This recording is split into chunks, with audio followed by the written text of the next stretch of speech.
예, 미국과 중국 간의 이 무역 전쟁이 앞서 전해드린 대로 이제 시작이 됐습니다. 이제는 뭐 예상, 우려가 아니라 이제는 현실이라는 얘기입니다. 오늘 한 언론에서 뽑은 제목입니다. G2 무역 분쟁으로 세계 경제가 최악의 상황이 올 수 있다라는 뭐 다소 좀 굉장히 좀 약간 뭐 공포 분위기까지 조성이 되는 자안에는 이제 그런 제목이라고 할 수가 있겠는데 그만큼 이 G2 간의 무역 분쟁에 대한 걱정이 많다는 얘기가 될 수도 있겠습니다. 오늘 저희가 이 G2 간의 무역 전쟁이 우리 경제, 특히 우리 시장에 어떤 영향을 미치고 과연 이 G2 간의 무역 전쟁은 최근 시장과의 관계가 그렇게 상관성이 높은지 한번 짚어보는 시간을 준비를 했습니다. 먼저 G2 간의 무역 전쟁이 발생하고 난 이후에 시장 상황부터 한번 제가 준비한 차트를 통해서 여러분들에게 좀 설명을 좀 드리도록 하겠습니다. 이 사진 바꿔주시죠. 여기 4월 30일이라고 되어 있는데요. 대략 3월 말부터 이 G2 간의 무역 전쟁이 본격화됐다라고 보시면 됩니다. 6월 초순까지는 사실은 보시는 것처럼 큰 무리가 없이 진행이 되다가 6월 한 4월경, 6월 한 중순 좀 못 돼서 갑자기 시장이 뚝뚝뚝 떨어지는 모습을 보실 수가 있습니다. 그러니까 이때부터 본격적으로 우리 주식시장의 미중 간의 무역 갈등이라는 부분이 악재로서 힘을 쓰기 시작했다. 이런 얘기가 되는 건데요. 자. 이때부터 왜 거의 한 달 반, 2달 가까이 별 문제가 없다 갑자기 6월 초순부터 이렇게 시장이 이 미중 간의 무역 분쟁을 이렇게 악재로 받아들이기 시작했을까요? 과연 또 미중 간의 이 무역 분쟁이 유일하게 이 시장을 이렇게 떨어뜨렸던 악재였을까요? 이 부분을 지금부터 짚어보도록 하겠습니다. 도움 말씀을 위해서 이종우 전 IBK 투자증권 리서치센터장을 모셨습니다. 전무님 어서 오십시오. 예, 안녕하세요. 자, 일단 이것부터 좀 설명해 주시고 왜 이렇게 갑자기 여기서부터 뚝 떨어진 겁니까? 예, 미국하고 중국의 무역 분쟁이 그 전에도 얘기는 있었는데요. 네. 이때에서부터 이제 본격적으로 영향을 미치기 시작했던 것은 6월 15일에 트럼프 대통령이 500억 달러에 달하는 중국의 제품에 대해서 25%의 무역 관세를 맺겠다라고 하는 얘기가 나오면서부터 이제 하락을 하기 시작했고요. 구체적인 수치가 나오면서부터 시작이 됐다고 보면 되겠군요. 그 전에도 그랬지만 이제 숫자가 나오면서 사람들한테 본격적으로 그것이 이제 다가가기 시작했다라고 하는 것이 이때에서부터 주가가 하락을 하기 시작했던 가장 큰 원인이었다라고 볼 수가 있겠죠. 제가 차트를 조금 더 최근 걸로 하나 준비했습니다. 다음 차트로 좀 바꿔주시죠. 보시면 이게 이제 6월 말 이후부터인데요. 예. 조금 그러다가 중간에 가서 그러니까 6월 말쯤에 잠깐 보합권에 가다가 다시 하락을 떴더라고요. 예, 그럼 이것도 역시 마찬가지 이유라고 보면 되겠습니까? 예, 비슷한 맥락에서 그랬지만 이때는 이제 보다 더 어떻게 생각하면 많은 전망들이 이제 여기에 같이 들어오기 시작하면서 주가가 좀 더 하락을 했다라고 볼 수가 있는데요. 예. 아까 말씀드렸던 것은 이제 500억 불 이 정도였었는데 보게 되면 미국하고 중국이 같이 이제 서로 보복을 하는 형태가 됐고요.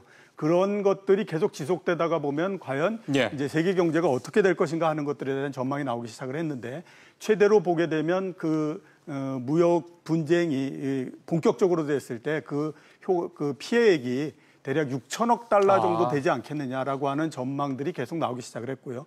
그런 부분들에서 우리나라가 굉장히 큰 영향을 받을 거다라고 하는 우려들이 같이 겹치면서 최근에 주가가 떨어졌다라고 볼 수 있습니다. 그렇게 말씀을 들으니까 이렇게 장이 최근 들어서 급작하게 많이 떨어졌던 가장 큰 이유는 역시 미국과 중국 간의 무역 분쟁이다, 무역 갈등이다 이렇게 봐도 되는 거군요. 예, 그렇죠. 예. 어느 정도는 이제 그 영향이 있었다라고 볼 수가 있는데요. 왜 어느 정도라고 말씀하신 이유는 다른 이유가 있다는 말씀 아니십니까? 예, 우선 이제 보게 되면 이렇게 이제 갑자기 영향이 커졌던 그런 부분들이 원래 금융위기가 났을 때에 두 가지의 서로 합의를 바탕에서 이제 회복 국면이 진행됐었던 거거든요. 예. 하나는 말씀드렸던 우리가 오래전서부터 봐왔던 것처럼 저금리나 이런 부분들이었고요. 예. 두 번째 부분을 보게 되면 이제 보호무역으로 돌아가지 말자라고 하는 거였습니다. 이게 왜 그러냐면 1930년 대공황이 났을 때 보호무역이 기승을 부리는 바람에 경제가 훨씬 더 나빠졌다라고 하는 부분들 때문에 그렇죠. 그래서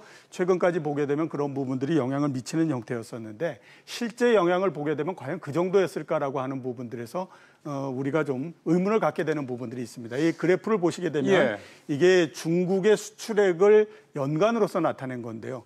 보시는 것처럼 그동안에 여러 분쟁이나 이런 부분들이 있었지만 그게 크게 영향을 미치는 형태는 아니었고요. 주로 많이 영향을 미쳤던 것은 위안화가 어떻게 되느냐 하는 부분들이었습니다. 그래서 이런 부분들 우리가 고려했을 때 최근까지 주식시장, 특히 이제 여러 금융시장에서 나타났던 반응들은 굉장히 좀 실제보다도 많이 그렇게 됐던 게 아닌가. 과장됐다. 이 말씀이신 거네요. 예, 그렇죠. 그러면은 실제보다 과장됐다라는 얘기는 시장에 이거보다는 또 다른 뭔가 우리가 눈에 띄게 보지 못했던 뭔가 다른 어떤 악재나 이런 것들이 있었단 말씀 아닙니까? 예, 그렇죠. 이런 그 무역 분쟁이나 이런 부분들은 어떻게 생각하면 이제 이벤트적인 그런 그 영향이다라고 봐야 될 것 같고요. 또 다른 이제 펀더멘탈 부분이 있었는데 그렇기 때문에 이번 무역 분쟁이 어떻게 진행되느냐에 따라서 주가를 한번 우리가 예측을 해볼 필요가 있는데요. 예. 제 생각으로는 극적인 타결이 나던 그렇지 않으면 분쟁이 현실화되던 주식시장 입장에서 봤을 땐 그렇게 불리한 거는 없었다라는 생각이 듭니다. 극적인 해결이 나게 되면 당연히 뭐 주식시장은 단기적으로 상당히 급등을 할 가능성이 그동안 높겠죠. 조금 주저앉았으니까요. 예. 그 대신에 이제 분쟁이 오늘과 같이 현재까지 이제 그 해결이 안 된 상태니까요. 현실화된다라고 하더라도 그동안에 보게 되면 그 주식시장에 미치는 이런 그 무역 분쟁의 극점은 이미 지나온 상태고요. 주식시장이 또 그 부분을 어느 정도 다 흡수한 상태이기 때문에 이미 시장에 반영이 됐다 이 말씀이시군요. 그렇죠. 시간이 걸릴 뿐이지 어느 정도 회복되고 하는 것은 문제가 없었다라고 볼 수가 있겠죠. 그럼 무역 분쟁이라는 게 실제로 시장에 미치는 영향은 상당히 좀 제한적이다 이렇게 봐도 되겠군요. 예, 그렇죠. 실제적으로 보게 되면 뭐 그렇게 크게 많이 되거나 그럴 가능성은 일단은 그렇게 높지는 않다라고 볼 수가 있습니다. 왜냐하면 우리가 그동안의 역사적인 부분들을 한번 보게 되면 무역 분쟁이 일어나서 그것이 심각하게 시장에 영향을 미치거나 그랬던 적은 별로 많지 않았다라는 부분들이 있고요. 두 번째 보게 되면 우리나라에 영향을 미치는 그 경로를 한번 보면 우리가 중국에 수출했던 제품 중에서 그게 또 그 원료가 원재료나 아니면 뭐 중간재가 돼서 미국에 수출하는 형태가 돼야만 이제 우리나라에 영향을 미치지 않습니까? 그렇겠죠. 막히니까. 그게 현재에 분석해 본 바로는 그 우리나라가 중국에 수출하는 제품의 5% 정도밖에 되지 않습니다. 그렇기 때문에 일단 그 영향이 그렇게 크지는 않다라고 봐야 될 것 같고요. 그다음에 중국 입장에서도 한번 보게 되면 이번에 뭐 500억 불 제품에 대해서 이게 그 관세를 매긴다 이런 얘기가 있지 않습니까? 작년도에 중국의 수출 총액이 2조 2,600억 달러입니다. 그러니까 500억 달러를 우리가 다 수출을 못한다라고 하더라도 그게 2% 정도밖에 안 되는 부분이기 때문에 그렇게 크게 영향을 준다라고 보기는 좀 어렵다라고 봐야 되겠죠. 그러면 말씀하신 대로 정리를 해보면 무역 분쟁이라는 게 시장에 미치는 영향이라는 건 제한적이었고 역사적 경험으로 봐서도 그렇고 또 우리가 중국에 이렇게 연결을 해서 미국에 영향을 미치는 그런 제품이 비중도 그렇게 많지 않고 그럼 무역 분쟁, 이 미중 간의 무역 전쟁이 우리 시장에 미치는 영향도 이제 제한적일 수밖에 없다는 얘기니 이제 이 부분이 어느 정도만 좀 시간이 지나거나 좀 해소가 된다 그러면 우리 시장 이제 다시 좀 뭐 2,600, 2,700을 향해 달려갈 수 있는 거 아닙니까? 물론 이제 뭐 이 부분들이 사라지고 나면 일시적으로 반등을 하고 할 텐데 문제는 뭐냐 하면 결국 펀드멘탈한 부분들이 어떻게 가느냐 하는 부분들입니다. 우리 경제 펀드멘탈 얘기를 하시는 거죠. 우리나라 경제가 어떻게 되고 그에 따라서 기업 실적이 어떻게 되고 뭐 이런 부분들이 보다 더 크게 영향을 미친다라고 볼 수가 있는데요.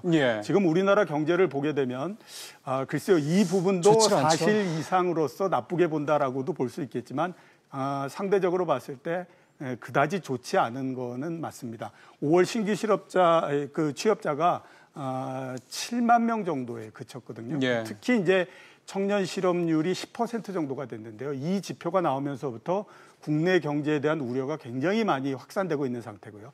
이렇게 이제 이 그 경제 심리가 나빠지다가 보면 소비나 이런 부분들을 막는 그런 그 역할을 하기 때문에 일단 이 국내 경제 상황이 상당히 그 우려가 된다라고 볼 수가 있고 특히 보게 되면 최근에 원화의 가치가 1,050원에서부터 시작해서 많이 갔을 때는 1,120원 정도까지 내려가지 않았습니까? 그렇습니다. 그래서 이거에 따른 영향도 추가적으로 나올 가능성이 있는 부분들을 고려해야 될 것 같고요. 또 하나 보게 되면 원래 이게 주가와 그다음에 기업 실적과 또 경제 상황 이런 거의 순서를 보게 되면 주가가 먼저 떨어지고 난 다음에 그다음에 경제 상황 지표들이 나빠지기 시작하고요. 맨 마지막에 기업 실적이 나빠지는 형태를 보입니다. 지금 어떻게 보게 되면 첫 번째 단계는 왔고요. 그다음에 두 번째 단계가 지금 들어가냐 마냐 하는 얘기를 하고 있지 않습니까? 그러면 결국 세 번째 단계인 2분기 기업 실적이 이번에 과연 잘 나올 수 있을 것이냐 하는 부분들에서 보면 상당히 좀 우려가 되는 부분들이 있기 때문에 이런 것들이 이제 시장을 가로막는 그런 역할을 한다라고 볼 수가 있겠죠. 일단은 삼성전자 오늘 실적 나온 게 뭐 그동안의 사상 최고 뭐 실적 경신은 일단 주춤해졌는데요. 그 얘기는 잠시 뒤에 하고 지금 환율 얘기를 잠깐 했기 때문에 아마 우리 시청자분들 중에서 최근에 달러가 계속 강세를 보이니까 좀 달러와 관련된 재테크에 관심이 많으신 분들 좀 계셔서요. 환율 얘기를 잠깐 먼저 해보겠습니다. 원래 아까 우리 원화 가치가 하락을 했다라고 말씀을 하셨잖아요. 예. 근데 원화 가치가 하락을 하면 이를테면 이제 환율이 올라가는 거잖아요. 그리고 수출한테 원래 좋은 거다 이렇게 우리가 흔히 알고 있지 않습니까? 예, 그 원래 교과서적으로는 그런 형태가 이제 많이 가죠. 그런데 이번 같은 경우에는 우선 보게 되면 원화가 절하가 된, 즉 약세가 된 그 기간이 아직까지는 그렇게 길지는 않다라고 봐야 될 것 같고요. 두 번째로 보게 되면 그러니까 이 선진국들의 제조업 경기하고 예. 그다음에 또 이 원화의 움직임하고 이런 부분들이 서로 이제 엇갈리는 형태가 되기 때문에 그렇습니다. 작년에 보게 되면 원화가 강세였고요. 그 대신에 보게 되면 선진국들의 그 경기나 기업 경기가 특히 좋았기 때문에 예. 작년 같은 경우에 수출이 굉장히 좋은 형태지 않습니까? 예. 올해는 보게 되면 그와 완전히 반대되는 형태입니다. 그러니까 그 우리나라의 원화는 절하가 되는 형태고 선진국의 기업 경기는 안 좋은 형태이기 때문에 이런 부분들의 영향을 받을 거다라는 생각이 들고요. 예. 2011년도에도 거의 비슷한 형태의 모양이 있었는데 그 당시에 보게 되면 우리나라의 수출이 오히려 줄어드는 형태를 보였습니다. 그렇기 때문에 이번에 원화가 그 절하되고 하는 부분들이 수출에 그다지 호재가 될 것 같다라는 생각은 들지는 않습니다. 지금 이제 마무리를 해야 될 시간이 됐는데요. 투자자 입장에서 이제 한 말씀만 더 좀 들었으면 좋겠습니다. 예. 지금 뭐 상황이 뭐 지금 삼성전자 좀 영업이익이 실적이 조금 주춤했다는 말씀도 드렸고 전반적으로 좀 그런 상황에서 한은은 여전히 뭐 지난 4월달에 나온 얘기로는 수출이 하반기가 훨씬 더 상반기가 좋을 거다 이렇게까지 전망을 해놓은 상황이거든요. 예. 자, 이런 전반적인 상황 여기에 이제 미중 무역 갈등이 오늘부터 시작이 됐습니다. 우리 시장을 바라보는 투자자분들이 어떻게 이 시장을 대응하면 좋을지 좀 간략하게 한 말씀 좀 조언을 해주신다면요. 일단 지수 전체를 봤을 때는 이제 어떻게 보게 되면 추가적인 박스권 내에 들어가 있다라고 보시면 맞습니다. 바닥은 대충 보게 되면 2,200포인트 내지 2,150포인트 정도가 될 것 같고요. 위에 상단은 2,400 정도에서 움직이는 형태가 될 것 같습니다. 그러니까 지수 자체는 어느 정도 그 폭에 갇힌다라고 봐야 되고요. 결국 그렇게 보게 되면 이제 종목별로 대응을 해야 되는 과제가 되는데 종목별로 대응을 할 때 우리가 몇 가지로서 나눌 수 있는데요. 우선 보게 되면 기업 실적이 괜찮음에도 불구하고 주가가 많이 하락한 주식들이 있죠. 대표적으로 보게 되면 은행주 이런 것들이 있는데 그런 것들은 좋은 대상이 될 걸로 보이고요. 기업 실적과 무관하게 기업 실적도 안 좋기 때문에 안 좋은데 주가가 훨씬 더 많이 떨어진 주식들이 있습니다. 그게 보면 이제 뭐 수출 관련 주식인데 그런 것들도 이제는 가격이 굉장히 낮아졌기 때문에 한 번 정도 관심을 가지시는 게 좋다라는 생각이 듭니다. 알겠습니다. 오늘 말씀 잘 들었습니다. 감사합니다.